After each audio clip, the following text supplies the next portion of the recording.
Olá, pessoal, sejam muito bem-vindos a mais um conteúdo do People Performance 360, um evento realizado pela Mereu, uma empresa de soluções de gestão de performance para as pessoas. Sou Jéssica Martins, você já deve ter se acostumado comigo aqui nesse evento, sou curadora e apresentadora dele. Eu já tenho o prazer de falar sobre bem-estar, sobre saúde emocional, mental, financeira, junto com dois convidados incríveis. Sejam muito bem-vindos, Gustavo e Rui. Obrigada pela presença de vocês, pelo conteúdo que vocês prepararam aqui pra gente. E antes da gente começar, a falar aqui sobre o nosso assunto e dar um spoilerzinho aí sobre o que a gente vai tratar, queria que vocês se apresentassem, por gentileza. Rui, você começa pra gente? Claro. Obrigado, Jéssica, pelo convite. Boa tarde a todos. Eu sou o Rui Brandão, sou médico e fundador do Zen Club, uma plataforma de saúde emocional corporativa que empodera empresas, indivíduos e profissionais a cuidarem e a desenvolverem melhor a sua saúde emocional e as suas habilidades socioemocionais. Boa, Rui. Obrigada, Gustavo. Obrigado, Jéssica. Prazer estar aqui com o Rui. Prazer conhecer o Rui. Bom, sou o Gustavo, sou fundador da Leve. A Leve é uma plataforma de bem-estar financeiro que ataca um dos principais pilares do bem-estar das pessoas, né? Que é a preocupação com o dinheiro e como elas se relacionam com o dinheiro. Isso é um problema super comum no Brasil, né? Dada a sociedade que a gente vive. E a gente se posiciona como a única solução que, de fato, está preocupada com esse tema dentro do portfólio de benefícios de uma companhia, né? Muito bom, Gustavo, obrigada. Pessoal, para a gente começar, introduzir um pouco do nosso tema aqui, a gente está no evento falando de performance e falando de bem-estar ao mesmo tempo, e no final aí dessa live a gente vai correlacionar essas duas coisas, entender como que elas podem trabalhar juntas ou não, Quero ouvir vocês dois sobre isso, mas para a gente introduzir a pauta, Rui, eu queria que você falasse um pouquinho sobre a jornada de saúde emocional, um discurso que vocês trazem hoje na Zen Club, me parece algo que olha para o colaborador 360 graus, e eu queria que você explicasse um pouquinho desse conceito aí para quem não conhece ainda e está nos ouvindo. Excelente. Portanto, hoje a gente está trazendo saúde emocional muito no ambiente corporativo, Uma das coisas que a gente aprendeu ao longo destes 5, 6 anos atuando no mercado é que há dois stakeholders que têm que ser, portanto, endereçados e têm que ser potencializados. É a organização, quando a gente olha em termos de cultura, em termos de maturidade de práticas, processos. Eu posso fazer aqui um paralelo com o que foi feito, durante, portanto, o século XX em relação à saúde física. Então, a gente, como sociedade, trabalhava, portanto, muito mais em uma indústria primária, fábrica, agricultura, e com o passar do tempo a gente começou a ver que as pessoas sofriam de doenças osteomusculares muito derivado da forma operária com que trabalhávamos. E foram, portanto, trazidos equipamentos de proteção individual, foi moldado, portanto, a questão de horários de trabalho, foram trazidos, portanto, foi criado um departamento de saúde ocupacional nas empresas. Então, a gente entende que saúde emocional está passando pela mesma transformação. A digitalização da sociedade não é muito acelerada pela pandemia e também com a presença de cada vez mais estarmos numa indústria criativa, numa indústria de serviço, onde a gente passa muita parte do nosso tempo à frente do computador, a gente entende que a cultura organizacional, a própria maturidade da liderança tem que mudar. Então o Zen Club empodera, portanto, RHs e líderes dentro de organizações, mas também entendemos que cada um de nós tem os seus próprios desafios e as suas próprias enfim, a sua própria jornada a ser perseguida. E então nós também criamos toda uma jornada para o colaborador que envolve, portanto, o consumo de conteúdos, de ferramentas e de especialistas para potencializar a sua saúde emocional. Então, a jornada no sentido de nós, como colaboradores, como times, a gente passar por uma série de como é que eu posso dizer? Não é só conteúdo, mas uma série de etapas para conseguir se construir ou se prevenir questões relacionadas à saúde emocional. É isso, um processo. Isso, Jéssica, a gente vive em constante adaptação, em constante mudança. Umas horas eu posso estar sendo pego por insônia, ansiedade, porque eu estou pensando, em X desafios. Noutros momentos, um mês depois, eu já posso estar pensando em como é que eu organizo melhor o meu tempo, como é que eu sou mais resiliente a feedback, ou como é que eu sou mais sincero e consigo falar com os meus colegas. Então são tudo questões emocionais, umas são doença, outras são habilidades comportamentais, e que no Zen Club qualquer indivíduo consegue, naquele momento, endereçar o que ele precisa. E essa é a diferença, né? Quando você fala de comportamento, está falando de doença, essa é a diferença de saúde emocional para saúde mental, né? Eu acho que muita gente confunde esses conceitos. É exatamente essa pequena diferença, não é? A gente olha para o espectro inteiro, desde a doença, o bem-estar e a potencialização, ou performance, se a gente pudesse dizer isso. Entendi, boa. Gustavo, vamos falar um pouquinho de um ponto, né, bem importante dentro dessa jornada aí que o Rui comentou, que é a saúde financeira, né? Eu acho que isso é um problema que atormenta, se é que posso colocar entre aspas aí, grande parte das pessoas em algum momento da jornada de vida dela, né? E a gente sabe que isso não é um problema só corporativo, isso é um problema social. A gente tem dados aí, eu queria que você começasse falando sobre isso, mas a gente tem dados aí que mostram que os brasileiros não lidam bem com o próprio dinheiro. Então, para a gente entender um pouquinho desse problema, desse desafio, eu queria que você introduzisse contando um pouquinho dessa história. Legal, Jéssica. Acho que o estresse financeiro, ele está presente em 42% das residências, né? E ele é a maior preocupação frente à vida amorosa, frente à saúde, ele é a maior preocupação do brasileiro. E ele é o lead indicator da próxima fase, né? Você está financeiramente estressado, você fica ansioso, você vai lá para a seara do Rui ali, né? Então, é importante a gente entender que esse problema existe, até quando a gente olha o brasileiro, a origem do brasileiro, né? A gente não fala de dinheiro, a gente tem vergonha de falar de dinheiro, dinheiro é um tabu no Brasil, como é na maioria dos países latinos, né? Um pouco da nossa origem histórica. E a gente precisa tirar isso, porque do mesmo jeito, né, que a gente não fala sobre os outros problemas, a gente não falar sobre dinheiro, não ter clareza sobre esse problema, acaba tendo um reflexo negativo na nossa vida pessoal e aí, consequentemente, na vida profissional, né? Então, a grande maioria dos brasileiros está com esse problema. A gente tem um nível de endividamento no Brasil bastante alto, mas a gente também tem um nível de estresse financeiro bastante alto, né? E as duas coisas são super correlacionadas, mas uma não é em consequência da outra, né? Só os endividados que estão estressados, né? É uma preocupação mais abrangente. Isso está longe de ser somente um problema social, ele passa a ser um problema corporativo, e tem um exemplo clássico, né, que eu gosto de usar e queria que você comentasse, que é a questão do aumento salarial. Eu fui RH por muitos anos, eu já tive que lidar com conversas como essa e receber essas demandas por muitos anos, mas as pessoas acabam tendo a percepção de aumento, que precisam de aumento salarial, não porque elas estão sobrecarregadas ou porque elas avançaram um degrau de aprendizado ou porque elas têm potencial para assumir uma outra cadeira. Normalmente, as pessoas analisam esse aumento salarial, essa demanda do aumento salarial, porque o saldo da conta não está batendo, né? Então, o que se está gastando não está relacionado com o que se está recebendo. Isso não necessariamente é um problema de desenvolvimento, de reconhecimento dentro da empresa, é um problema de gestão financeira propriamente individual, né, Gustavo? Acho que educar as pessoas nesse aspecto dentro das empresas pode também acabar impactando positivamente nessas conversas, né? O que você acha? Assim, já tive no seu lugar, assim, Jéssica, contratando, aí você vai perguntar, quanto é que você, né, qual a sua expectativa e tal? Eu preciso de tanto para viver, né? E assim, a pessoa não pauta quanto ela deveria receber na capacidade de entrega dela, e sim quanto ela gasta no dia a dia, né?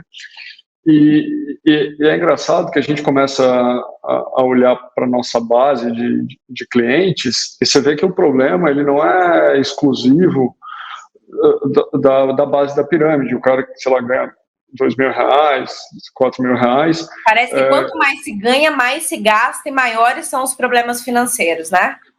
Exatamente. Então você vai pegar diretor, gerente, que está na casa dos 20, 30 mil reais, eles têm o mesmo estresse financeiro que a pessoa que ganha 3 e ganha 10 vezes mais. Porque não tem consciência financeira, né? Então a gente atua muito nisso, assim. de ensinar a pessoa que a liberdade financeira não tem a ver com o salário dela e tem a ver com o comportamento dela, né? Então, boa. Rui, vamos falar um pouquinho, assim, do como que o RH, na sua visão, né, o que você tem visto de práticas aí, pegando de ponta a ponta, não só esse recorte da área de finanças, mas como que o RH tem ajudado as pessoas nisso, né? Antes de você responder, eu quero trazer um ponto de uma tendência que já tem aparecido aí nos últimos 2 anos, tá? 2020, 2021 e 2022 vai aparecer de novo, né? Tá aparecendo de novo, que é a questão de colocar realmente o colaborador no centro, né? Das práticas de gente. E aí, a partir disso, né? Uma pessoa que está no centro, você olha para ela 360 graus, né? Então, especialmente agora com as questões de Covid, que envolve saúde, né? A gente está, inclusive, olhando para a família, né? Quantas pessoas acabaram não ficando em casa nesse movimento de retornar ao trabalho, porque tinha pessoas na família no grupo de risco, ou seja, não era só a pessoa, era a família também, né? Quantas pessoas remodelaram a maneira de mobilidade, né, das pessoas irem até o trabalho agora nesse processo de retorno em função das questões do Covid. Então, eu estou olhando até a maneira como você está, né, se locomovendo aí entre a sua casa e até o trabalho. Então, a gente está ampliando o campo de visão para olhar 360 graus para as pessoas, e o que embarca todas essas questões que envolvem bem-estar, né? Então, assim, envolve o dinheiro, que é um tabu, né, como o Gustavo trouxe. Então, a gente está tendo conversas de dinheiro, a gente está tendo conversas sobre depressão, sobre ansiedade, conversas que a gente não tinha antes no ambiente corporativo. Como que você tem visto essas coisas acontecerem na prática aí nessa relação do RH com esse funcionário? Ótimos pontos, Jéssica. Eu tenho aqui, assim, quatro linhas de pensamento, né? Eu acho que o que a gente está vendo acontecer, né? O poder, digamos assim, entre empregado e empregador, ele inverteu, né? Como você falou. Hoje, já não estamos assim numa era customer centricity, de obsessão pelo cliente, acho que é uma obsessão pelo colaborador. A gente está vendo que está passando pela maior era assim, de resignações e de demissões da história, né? Nos Estados Unidos, setembro de 2021 foi o ano em que 4 milhões de pessoas decidiram abandonar o seu trabalho, né? E estamos a ver esse movimento no Brasil, não em tanta escala, mas numa escala considerável, e acho que é uma questão geracional. Tá? A gente já estava vendo, portanto, as pessoas a revalorizarem as coisas, não é? Acho que só salário e carreira não é tudo na vida, propósito, pertencimento, construção do que eu quero fazer na vida, não é? Alinhamento de ideais entre a cultura da empresa e a minha cultura, tá? E no fundo isto, e até um outro nível de certa forma a pandemia mostrou que a gente não tem controle sobre muita coisa, né? As coisas são incertas, o mundo está dinâmico. E as empresas também viram que, na verdade, saúde não deve ser vista como um custo. Saúde é um ativo, porque se a pessoa está fora, seja por Covid ou por questões emocionais, então eu tenho uma força menos produtiva, né, como empresa. Então, assim, acho que foi preciso um grande chacoalho. Eu acho que o ser humano só aprende bem no trauma. A gente pode ouvir as experiências dos outros, elas podem gerar reflexão, mas eu acho que a gente aprende mesmo no trauma, e isso está estudado. Então, eu vejo estes vários movimentos acontecendo, e eles, na verdade, eles ditam uma coisa, que é 100 pessoas engajadas, 100 pessoas no centro, uma empresa não é nada, né? E quando eu olho para a saúde emocional, a gente quebrou o estigma, até como o Gustavo estava trazendo, né? Antes a gente entrava numa empresa para falar sobre saúde emocional e era aquela coisa que era do louco, putz, não podemos falar. Hoje, assim, depois de 2 anos vivendo, portanto, cada um de nós no seu barquinho, no mesmo oceano, mas barquinhos diferentes, todo mundo sofreu de alguma forma, né? Todo mundo sofreu. Então, agora se fala do tema. Então, o que é que eu vejo hoje nas empresas? Eu vejo as empresas a trazerem várias iniciativas. Então, começaram a contratar Zen Club como um benefício, trazer palestra, trazer live, treinar liderança, falar abertamente mais sobre o tema, mas hoje não há uma estratégia. Então, as empresas não sabem quantas pessoas estão engajadas, se as pessoas estão-se a desenvolver ou não. Muitas vezes a gente olha para o turnover, mas é um fator, não é? É um lagging indicator, não é? Ela acontece depois. A gente olha para absenteísmo, não é? As pessoas estão afastadas. Então a gente tem que começar a ser proativo perante essa agenda. Não só porque as pessoas valorizam isso, não só porque é preciso para termos uma comunidade engajada, e é preciso também porque hoje em dia, não é? essa fluidez no mercado, essa digitalização do mercado, permite a gente, né, trabalhar de onde a gente quiser para São Paulo. Então, assim, há várias dinâmicas a acontecer e a gente tem que olhar para as pessoas. Tá? E você acha, então, assim, você quer falar, Gu? Pode complementar. Eu queria endossar o Rui, assim, porque tenho, assim, já tive empresa, a empresa já foi grande e tal, e a primeira vez agora com a Leve que a gente começa a observar esses comportamentos que o Rui falou, assim, as pessoas estressadas, com estafa. Eu não sei se é a geração, né, a geração mais nova, mais ansiosa, não sei. Acho que impacta também, né, mas existem outros fatores. Mas eu, como gestor, endosso o Rui, assim, tem um problema que eu não via, agora eu vejo. Tá na minha frente aqui, tá? Não, e eu não durmo por causa de pessoas, é a agenda principal, assim, é pessoas.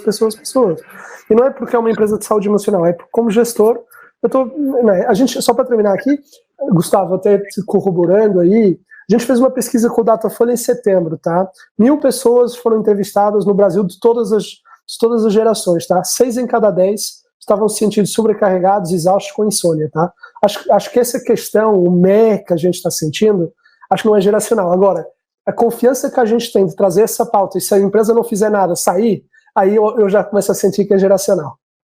E aí, dentro da evolução desse tema, você acha que as empresas, de modo geral, ainda estão tratando isso como uma...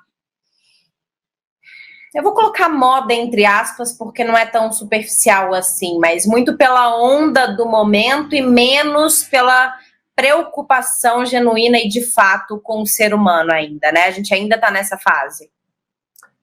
Eu sou otimista, então eu acho ótimo que a gente esteja numa onda, tá? Eu não acho que seja de moda, eu acho que, beleza, vamos tatear o tema. Então muitas empresas abriram o kimono e disseram, vem tatear comigo. Agora, o que a gente está dizendo é assim, não vale a pena só dar um benefício de saúde emocional para o indivíduo. Na organização você vai ter que mudar. É a jornada, né? A jornada de novo, né? Exatamente. E aí é um pouco de terapia, tá, Jéssica e Gustavo, né? A gente senta no divã, senta na tela frente ao terapeuta. É difícil expor a realidade. Mas agora é a altura da empresa fazer isso, porque culturalmente tudo mudou e as empresas têm que mudar. Muito bom. Gustavo, dentro do seu recorte aí, né, de saúde financeira, o que você tem visto as empresas fazerem para contribuir para esse cenário que você desenhou, pintou para a gente aqui um pouquinho antes? Assim, Jéssica, o que a gente tem visto é que o tema de finanças, ele transita dentro da empresa geralmente por duas áreas, né, que é o financeiro, né, o CFO tem muita autoridade e o departamento de pessoas. E aí a gente talvez divida em dois grandes grupos, as empresas que são avessas a falar sobre finanças, então assim, geralmente elas são atendidas por um banco, o banco faz um desserviço lá dentro da companhia com os colaboradores e a empresa faz de conta que está tudo bem, assim. E aí a gente tem uma outra parte que começa a olhar mais pelo tema, não quer o banco lá dentro fazendo esse desserviço, mas também não sabe o que quer, não entende exatamente aonde que ela pode ir, onde que não pode.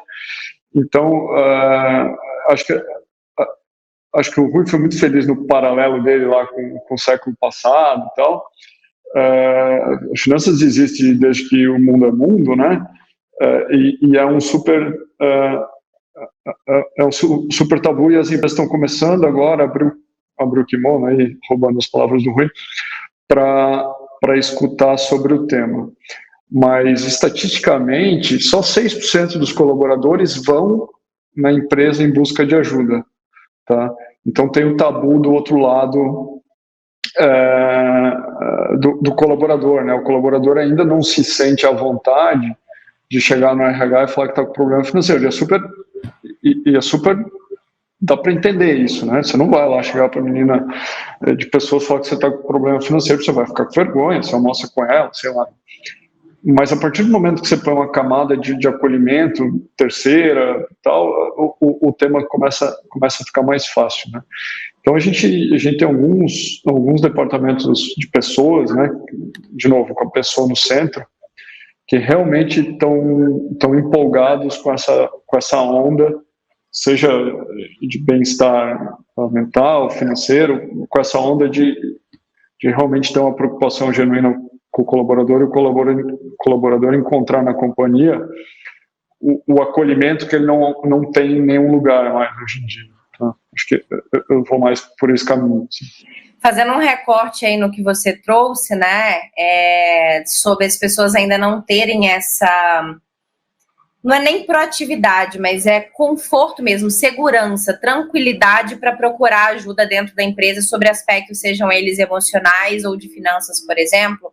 Eu acho que é mais um motivo para a gente reforçar a importância do treinamento e do desenvolvimento das lideranças para lidar com essas pautas, né? Porque são elas que estarão no dia a dia ali com as pessoas para, inclusive, ter a sensibilidade de entender que, eventualmente, aquela pessoa não está se comportando da mesma maneira como antes, não só no sentido de entregar, né? Às vezes uma pessoa que é falante não está falando tanto mais, uma pessoa que está sempre participando não participa tanto mais, uma pessoa que é mais quietinha está ainda mais quietinha, ou ela está evitando ali alguns contatos. Então, acho que quanto mais a gente conseguir também desenvolver as lideranças para ter essa sensibilidade, eu acho que mais a gente ganha para conseguir explorar esse cuidado, né, 360 graus com os colaboradores, porque não vai precisar esperar que eles tenham essa, não é proatividade, né, como eu disse, mas que eles tenham esse conforto de acessar, né, e as pessoas possam acessá-los ali e dizer, olha, tá tudo bem, você não quer conversar? Eu tenho percebido que as coisas não têm sido como antes, né?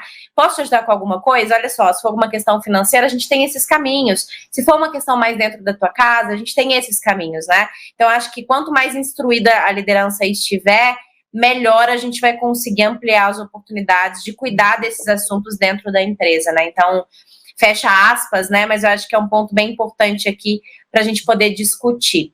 Pessoal, a gente está caminhando para o final aqui do nosso papo. Vocês querem complementar, Gustavo? Não, e acho que da ferramenta, Jéssica, assim, ontem eu tive uma conversa com a RH de uma empresa de 5 mil colaboradores. A gente tinha uma ferramenta lá de assessoria jurídica. 5 pessoas usavam por mês, assim. Então, assim, é porque a ferramenta é ruim, né? Assim, não é aquilo que precisa. Então, assim, exatamente. Então, você munir o gestor de ferramentas que funcionem, que dê maturidade para o processo, acho que passa por isso. Assim, senão, né, você acaba dependendo muito do desenvolvimento do gestor, e ele não vai ser um cara que entende saúde emocional, saúde financeira, família, enfim, né? Então, você ter as ferramentas adequadas, acho que é um passo importante. Rui, você quer complementar? Ia resgatar aqui 2 pontos que vocês trouxeram. Acho que o primeiro, que até o Gustavo falou, nós perdemos alguma confiança em alguns símbolos, no Estado, na religião, né? Então a empresa, hoje em dia, é uma entidade para a qual a gente olha muito, né? O universo privado, esse é o primeiro ponto, né? E com grande poder vem grande responsabilidade. A segunda é que o mundo mudou e o RH, o mundo organizacional hoje tem assim, um leque de ferramentas que não tinha há 3 anos, não tinha há 5 anos. Então é preciso, talvez, largar esses conceitos de EAP, que era na década de 90, né, assistência jurídica, contábil, enfim, e ninguém usa para psicologia também. Super reativo. Né? A pessoa, quem quer falar com 0800 para falar que estou passando por um desafio emocional? Ninguém. Então, é preciso também as empresas entenderem que há muito mais ferramental, muito mais escalável, que dá muito mais inputs, e onde a gente vai poder otimizar, né, a nossa folha de pagamento, que é o maior custo que a empresa tem. Então, é isso. Muito bom, Rui. Para a gente concluir, né, que a nossa conversa, eu queria fazer um paralelo aí dessa pauta central, né, com o tema geral do evento, que é performance, né? Eu tenho a minha opinião sobre isso, mas de modo geral, grande parte das pessoas entendem que produtividade, performance não é algo que casa muito bem com o trabalho, né? Então, o trabalho, a gente pintou ali um quadro de estresse, de pressão, de um lugar onde não necessariamente eu desejo estar, né? E eu tô olhando para a grande massa que está no mercado de trabalho hoje. E né, é impossível ter bem-estar, você conseguir se sentir bem trabalhando ali, independente de todas essas esferas, né? Só que existem pesquisas que dizem o contrário também, né? Que quanto mais a pessoa estiver ali bem nutrida em todos os aspectos aí da sua jornada, melhor é a performance dela, a gente já sabe disso. Qual que é a opinião de vocês para a gente quebrar um pouco esse tabu? Fala para mim, Rui, começa você e depois Gustavo complementa. Assim, o que a gente está vendo é cada vez mais as pessoas a quererem estar num ambiente, não é, que encaixa a visão individual, não é, o que eu quero para a minha vida, com o que a empresa proporciona no mundo, não é? Por quê? Porque a gente quer estar aqui num ambiente de flow, não é? Num ambiente onde a gente está produtivo, a gente não está só entregando horas de trabalho, a gente está treinando também prazer e está se desenvolvendo nisso e sendo recompensado financeiramente. Essa coisa de a pessoa tem que trabalhar na mesma indústria para sempre, ou a pessoa não pode sair para buscar outros desafios. Assim, a gente tem que entender que o mundo virou dinâmico, que as pessoas ganharam outra maturidade e perceberam que há muita mais coisa no mundo que pode ser explorada. E acho que a gente entrou num outro ambiente, que é o remoto. Né? A gente achava que para ser produtivo, para entregar, não é? E para ser pago, precisava estar fisicamente no lugar. Hoje a gente não precisa. Né? E começámos a ver, então eu acho que a gente tem que quebrar as nossas crenças limitantes, tá? No final do dia é um pouco isso, né? É isso que o Zen Club possibilita. Mas eu vejo, talvez deixando aqui na essência, dando a palavra ao Gustavo, tá? É assim, a gente tem que abrir diálogos nas organizações, tá? São pessoas com objetivos semelhantes, com skill sets diferentes, lutando para o mesmo caminho. Se a gente não cria esses diálogos, né, como vocês estavam falando, de quais são as necessidades que eu tenho para desempenhar o meu papel e para curtir essa jornada, a gente está caminhando para o fracasso. O que eu quero dizer aqui parece que vai vir uma bomba, né, quando a gente deixa as pessoas falar e dizerem o que elas precisam. Mas eu acho que cada vez mais as pessoas, num ambiente de confiança e de diálogo bidirecional, a responsabilidade da empresa é escutar, priorizar e dar acesso ao próximo passo, sabe? E essa relação, né, de troca é o que as empresas precisam começar a fomentar cada vez mais. Traz para a gente a sua visão sobre essa associação de performance e bem-estar para a gente encerrar. Eu vejo, assim, Jéssica, que a gente tem as organizações modernas, tá? Vamos botar um rótulo só para facilitar, como a Leve aqui, onde a pessoa vem quando quer, trabalha de onde quer, onde a vida dela se mistura com a vida da Leve, tá? A gente acha que nesse modelo as pessoas vão ter a máxima performance, porque elas vão... Eu tenho uma menina aqui que vai surfar todo dia de manhã, mas ela trabalha até de noite, e assim que ela performa melhor, e a gente aceita e acolhe, né, e abraça, né? E talvez a gente não seja o cutting edge aqui do moderno, mas a gente tá indo nesse caminho. E aí tem as organizações mais antigas, onde as pessoas precisam bater ponto, tá ali no horário, enfim, tem algo mais rígido. E aí a gente precisa trazer um pouco de dados, né? 15% da folha perdida porque a pessoa está estressada, seja financeiramente, seja outro tipo de estresse, né? Qual é o problema desse cara que bate ponto, tirar 5% do tempo dele para fazer uma atividade que relaxe, ou que instrua, ou que...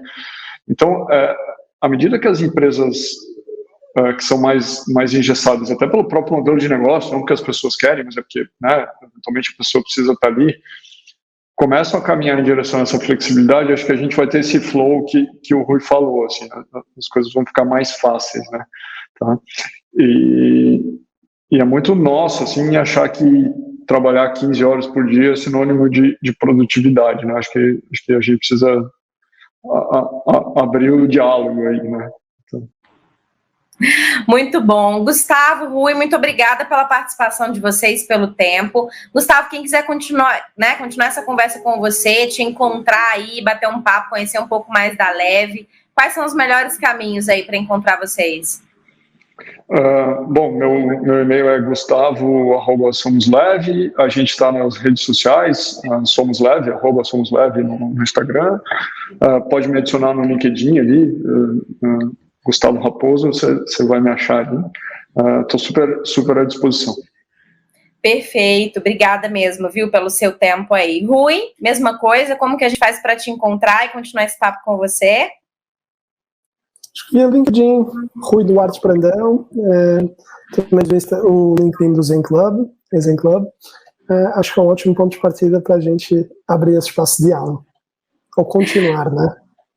Perfeito, Rui, obrigada também, novamente, Gustavo, obrigada, e pessoal, super beijo e até o próximo conteúdo. Tchau, tchau.